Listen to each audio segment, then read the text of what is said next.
we're going to start real basic. When you meet people who don't know what semiconductors are, how do you describe them to people? What do you say when they ask what is a semiconductor? You know, I am often asked, tell me about semiconductors, because people don't see it in their day-to-day lives. And really, it's that technology that's right underneath what we all use pretty much from the moment we wake up to when we go to sleep at night. Because when you hear, oh, it's a smart device, I have a smart refrigerator, I have a smart toothbrush, well, there's a semiconductor embedded underneath that's making it smart. Of course, when you get on your phone, your laptop, that semiconductor is the chip technology that's powering it. And when you do anything that involves the clouds are run on semiconductor chip processing technology to manage all that information, and then networking that connects it all together. So it's just involved in most everything that we do across the day that involves any technology. A lot of what I've been hearing is that semiconductors and these chips really have to do a lot with memory. That seems to be one of the biggest applications for them. Is that kind of what you've experienced in your time here at AMD? When you think about semiconductors, it's often a combination of technologies that are coming together. So it's the CPU. Do you buy, what kind of CPU do I want that is going to do that processing underneath? What's the graphics processor that I could put with that central processor?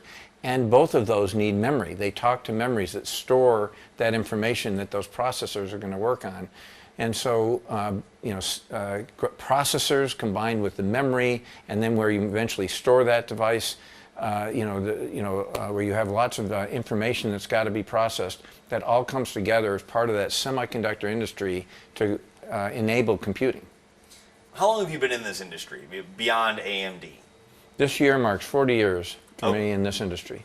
In this 40 years for you, what's changed? How has this grown? How has this developed? What's different than from when you first started? Well, I'm really lucky. So I went to the University of Texas here in Austin. I graduated in 1982. Well, what was going on in 1982? That's when the PC was coming out and started to be, widely adopted. And what that meant was computing was just starting to get in everybody's hands. It didn't mean that you had to be a scientist working in a big government, huge compute facility. You could buy your own computing. And so I've been able to witness a change from computing being sort of an esoteric art form of engineering, only available to the rarefied few, to just a mass adoption device that we all don't even think about anymore. Of course we use computing every day. Now, we've talked about what these are and how wide-ranging chips are, but how important are they? Well, what you see going on right now, the very fact that we all have a computing device in our pocket, our laptop, and rely on the cloud, we have an immense dependency on semiconductors and chip technology to keep society humming, to keep us all communicating. Everything from social media to the books closing where you work so you get your paycheck every month. All of that depends on chip technology. So it's essential that we have a continuous pipeline of new technologies. Why do you need new technologies? Because the demand for computing just keeps going up and up and up. So if we didn't get new chip technology, we'd be flatlined. We'd have only the kind of capabilities that we have today, and we couldn't grow to meet the demand. So when you talk about demand and innovation, is there a certain prioritization between the two of them? Because you need both, but is there a certain prioritization between production and innovation? Actually, production and innovation go hand in hand. I'll call it the virtuous cycle.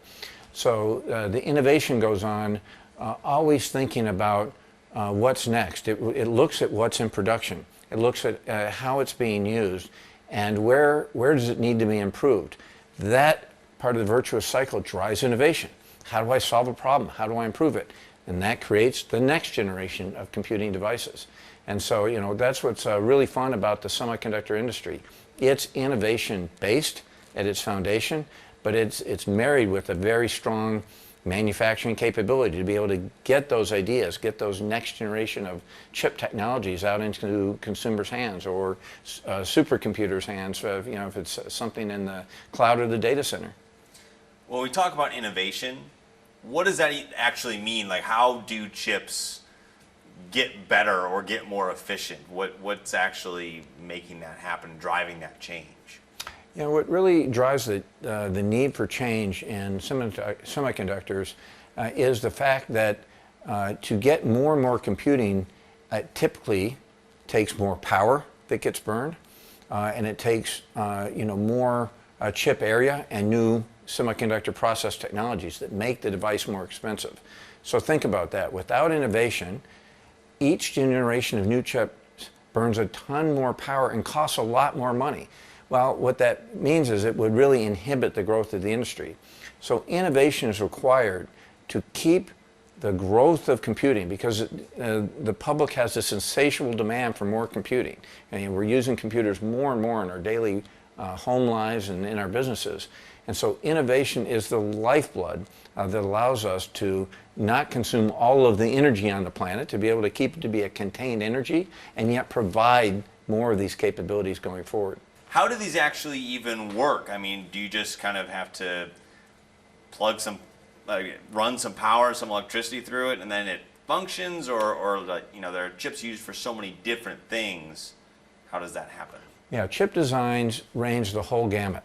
So think about a smart device in your home. It might be your smart thermostat. That's an Internet of Things device, is the name used, and it's a very small device. It burns almost no energy. It's very, very low, and it's a smaller chip design.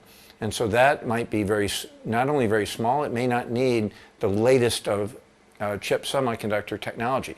Same thing in your automotive device. It may not need that latest edge. But contrast that to a chip that is in a cloud supercomputer. It's running in Microsoft Azure and the Google Cloud and AWS or Oracle. They require much more compute power. Central processor units, graphic processors, all the memory. And so it turns out it's billions upon billions of transistors for that heavy lifting of computation. So how does it all get put together? It's problem solving, is taking building blocks, modularly putting them together. Designing them in chip technology means that it's multiple layers that are massed onto the semiconductors, and they get built up to create that end function. And it's very expensive to build, so it's a very complex process because you have to make sure that it works perfectly. You would not be satisfied if your semiconductor device you were banking on gave a right answer almost all the time. It has to be all of the time correct. Now, AMD has been in Austin. It has a rich history here. Can you kind of talk about that a little bit, and where the company's been, where it is now, and where it's going? Absolutely. AMD started in Austin in 1979, so it's been really a part of the whole buildup of, I think, what the term coined was Silicon Hills. And so it's been a pleasure for me, being a longtime Austin resident, to see that build up. And AMD started with the birth of PCs and creating PC chips, and really grew to expand. It later acquired a graphics company, then added the graphics processor unit, GPU, to the portfolio. More recently, we just this year added Xilinx into the family. So the acquisition of Xilinx brings networking technology, chips that the chip itself can be programmed, the hardware can be programmed in a field programmable gate array, and networking, and then even a new processor from Pensando was acquired after that allows us to enable data centers to run more efficiently. So now AMD has grown from almost a singular focused company to a very broad portfolio with 3,400 employees in Austin, Texas, and over 25,000 employees globally. What exactly does AMD do? So AMD is what's called a fabless company. And by fabless, it means we don't actually build the chips themselves. We design the chips, and we create all of the information such that it can be manufactured. So we do different types of processors, and we design them completely in terms of how it can be implemented by our end customers that are building the computers, building the end devices.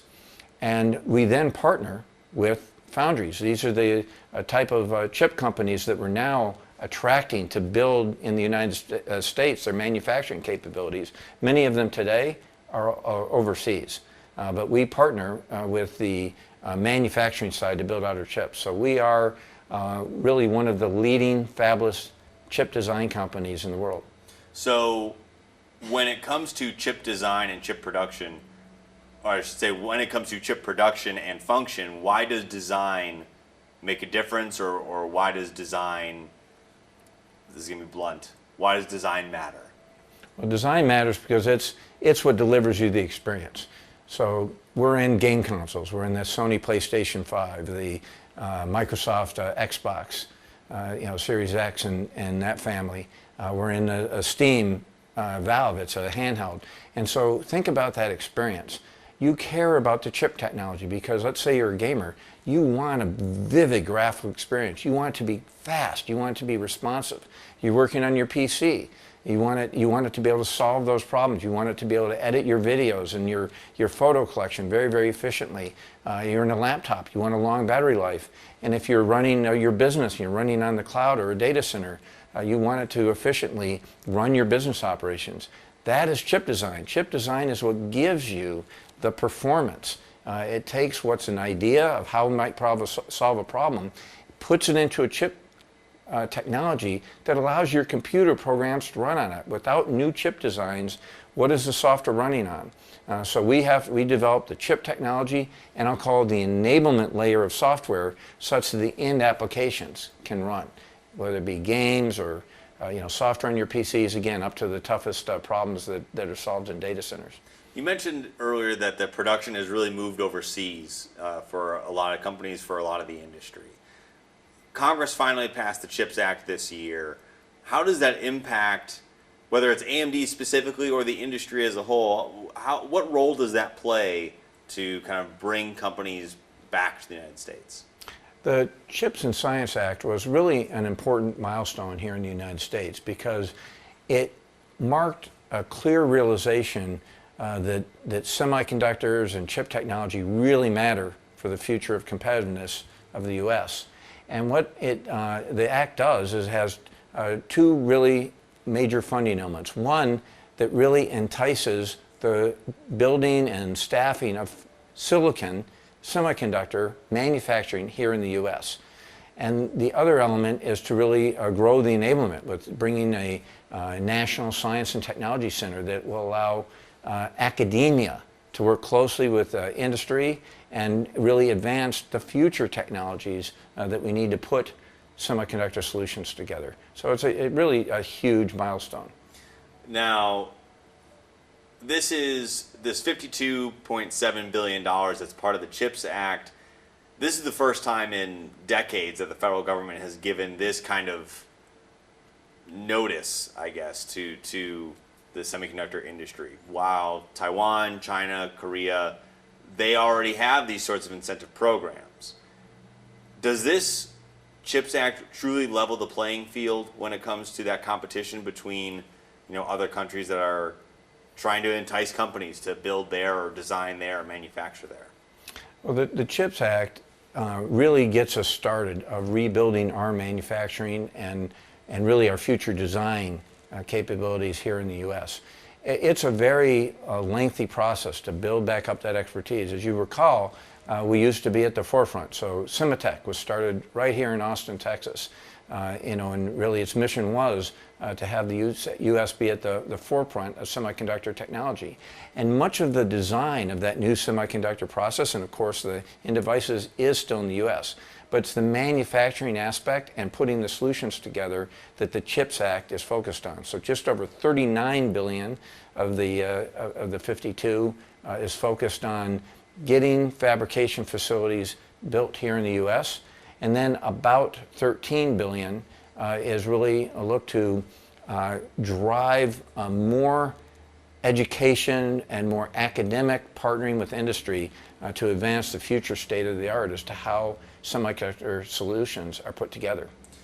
Central Texas has a pretty good infrastructure for this industry already. Mm-hmm. Can you talk about that a little bit and how Central Texas kind of plays a role in this industry, domestically speaking? Well, absolutely. The Central Texas is one of the hotbeds for the semiconductor industry. So there's been a number of companies here, AMD since 1979, but a number of our competitors are also here. And why? Because there's great talent in Central Texas. You've got such a strong university system. It's University of Texas in Austin, but it's also, of course, Texas A&M, Texas State, and across the region, a great feeder pool of talent. So that's sort of the foundation. If you can't get talent, you can't be a leader in an industry. And then beyond that, what you see is really a storied history as well of cooperative development of industry here with academia, with those academic institutions, and support of local governments. And I think now with the CHIPS and Science Act passing, we're going to see more of that. Does that also present challenges that AMD is here, NXP is here, Samsung, etc., and everyone is trying to pull from the same talent pool, the same raw materials, that everyone is kind of pulling from this same pond? Well, what you'll find when you look at the semiconductor industry is it's a partner and compete model that all of us have in the industry. Of course we compete. We compete on the design of our products and the markets that we go after and tailor those products to. But we partner on helping make sure that common problems can be addressed. And so that is that the universities can provide us the kind of skill pool that we need.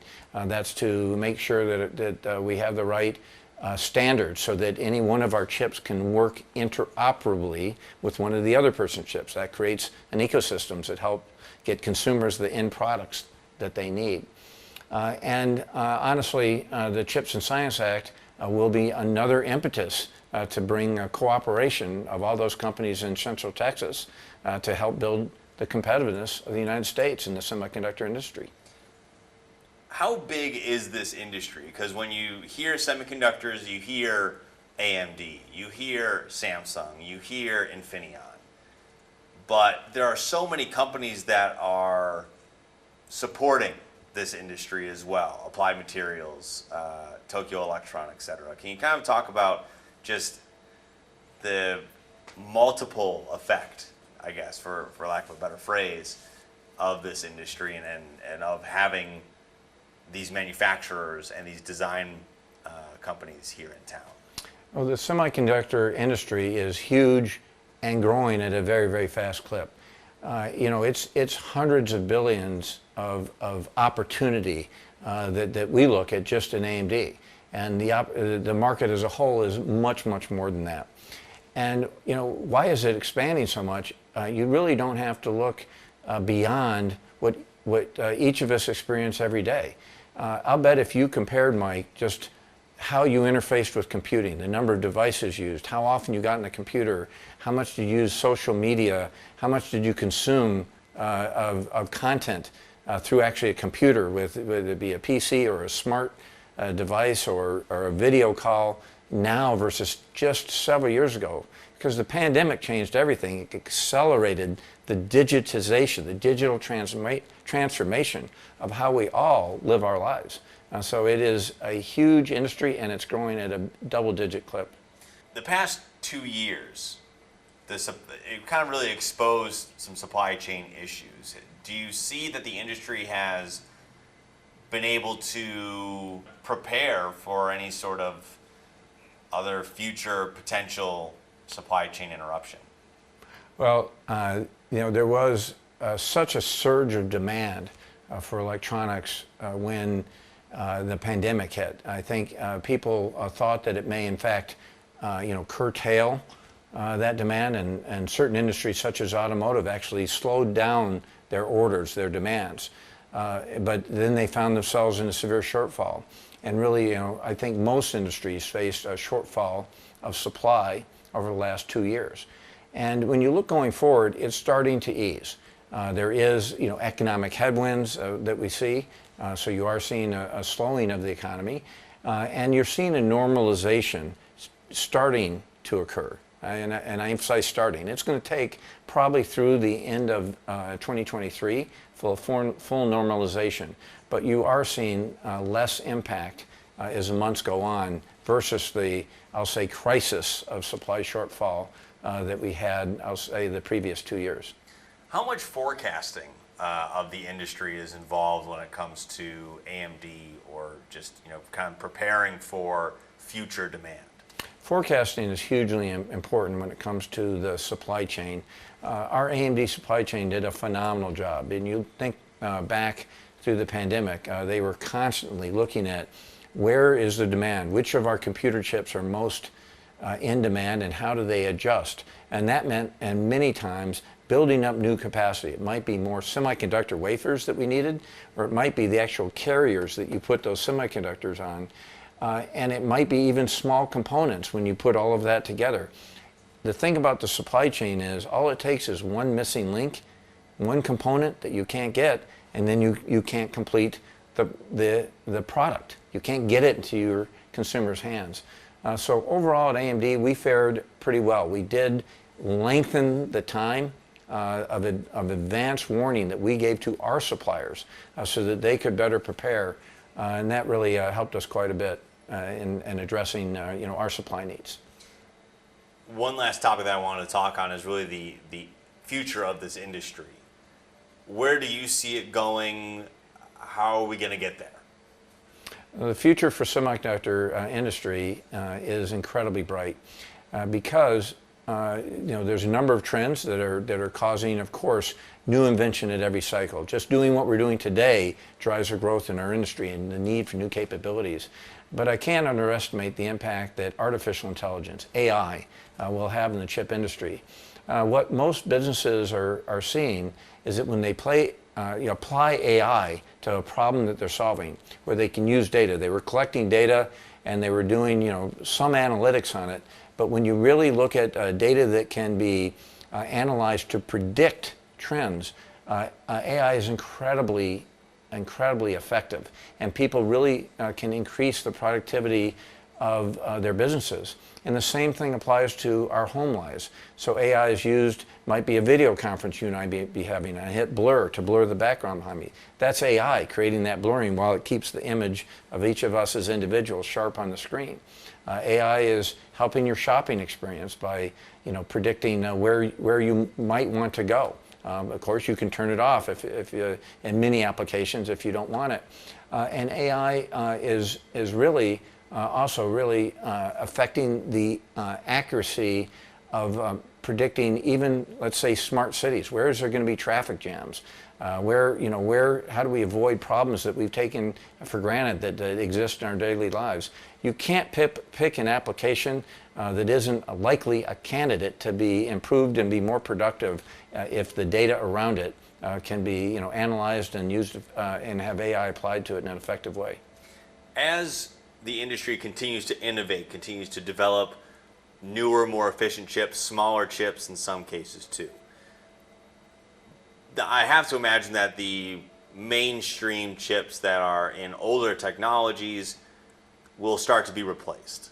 Is there any discussion right now as to what happens with those older chips or older electronics that may not be as compatible with the newer technology? Well, the broad topic of sustainability is very, very key to our industry.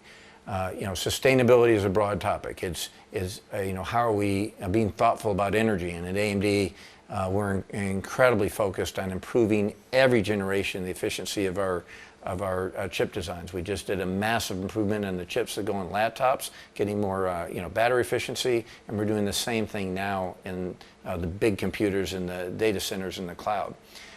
We also focus on the materials that we use because you want materials that if it did go beyond its lifetime and it needed to be destroyed or put into a landfill, you want to make sure that those materials are not harmful.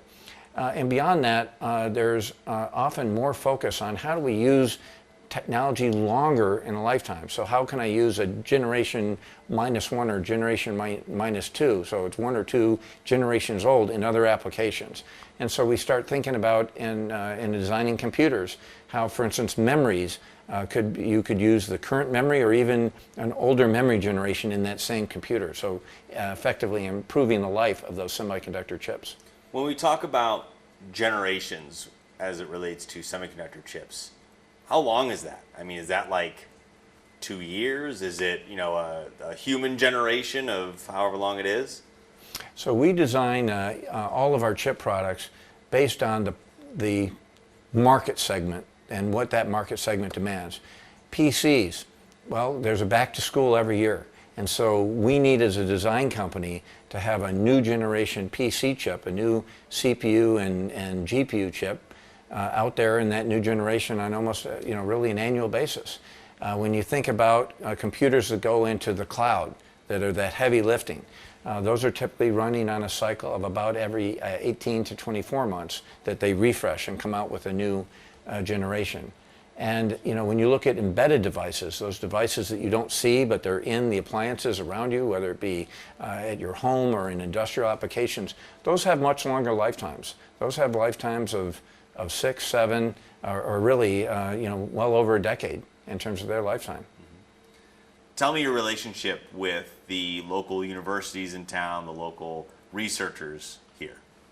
We've had a very deep partnership with local universities. I'll give you really a couple of examples. I mean, first we hire locally, and so so many often technical graduates that we have from those schools that come to intern with AMD and get hired on with AMD.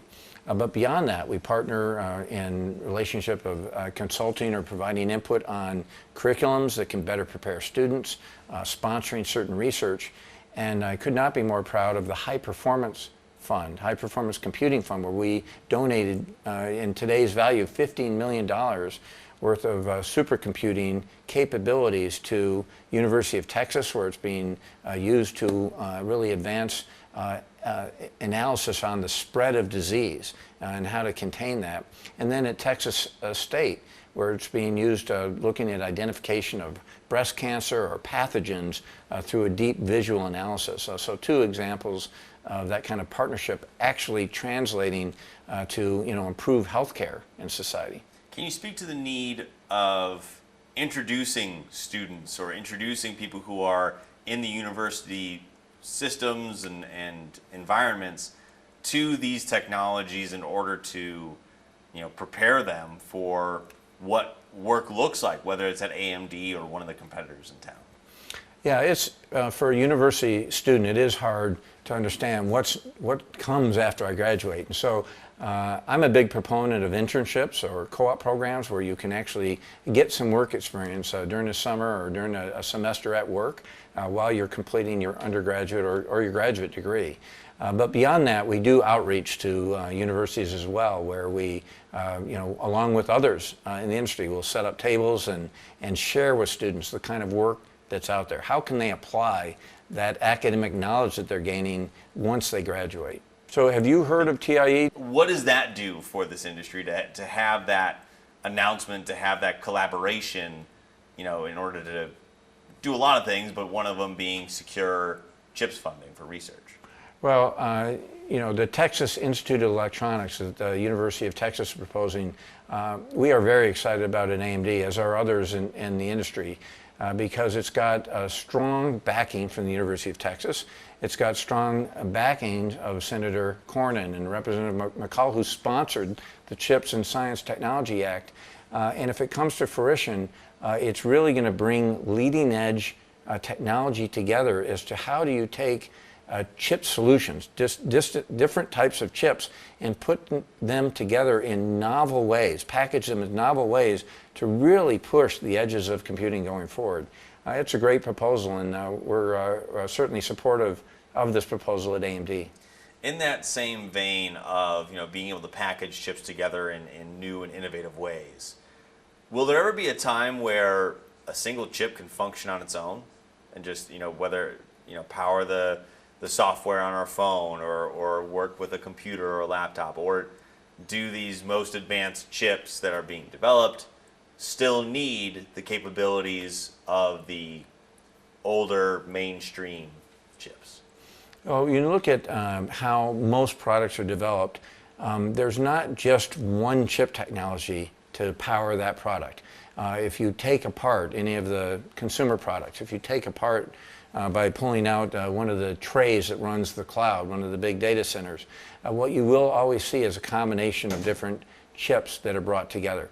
That's not going to change, because what you find is the most leading edge of the technologies are also the most expensive. So you want to apply that technology where you need the most energy efficient computation, and then you want the more cost-effective technologies to surround it. And so what you're going to see more and more going forward is heterogeneous computing with leading edge chips, with older chip technologies, and all brought together with a set of software that allows you to run seamlessly. As an end user, you would never know that you have different types of chip technologies and generations underneath.